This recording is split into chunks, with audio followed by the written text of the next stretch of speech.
உன் இதயம் யார் மாதிரி இருக்கு? யார் மாதிரி இருக்கு? மனம் திரும்பி தேவனை ஆராதிக்கிற கூட்டத்தை பார்த்தா, தேவ பிள்ளைகளை பார்த்தா உனக்கு சந்தோஷம் வருதா? இது யோகித்துக்கு பாட்டு வர பாடுதா? மியூசிக் வர வாசிக்கிறாங்களா? ஆராதனை வர மெசேஜ் வரியான்னு குறை சொல்லி குற்றப்படுத்துக்கிறியா? என் மகனே, மகளே, தாயே, தகப்பன, சகோதரன, சகோதரியே, ஒருத்தர் மனம் திரும்பும் போது, ஒருத்தர் தெய்வத்தை ஆராதிக்கும் போது, கர்த்தருக்காக ஏதாகிலும் ஒருத்தர் செய்யும் போது உன் மனநிலை எப்படி இருக்கு?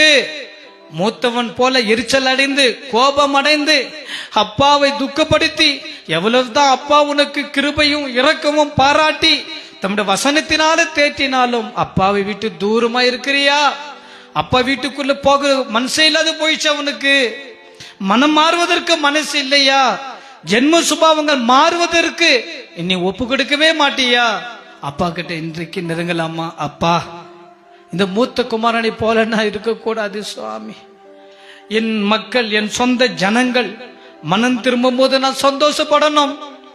என் சொந்த ஜனங்கள் மனம் திரும்பி உம்மை ஆராதிக்கிறதை பார்த்து, துதிக்கிறதை பார்த்து, அவர்களுக்கு கொடுத்த தாளந்துகளை பயன்படுத்தப்படும் போது அவைகளை பார்த்து நான் சந்தோஷப்படணுமே தவிர, உம்முடைய நாமத்தை மகிமைப்படுத்தணுமே தவிர, ஒரு நாளும் எரிச்சலோ கோபமோ ஆண்டவரே உள்ளத்துல விரோதமோ குரோதமோ எனக்குள்ள கசப்பு வரக்கூடாது, போராம வரக்கூடாதுப்பா.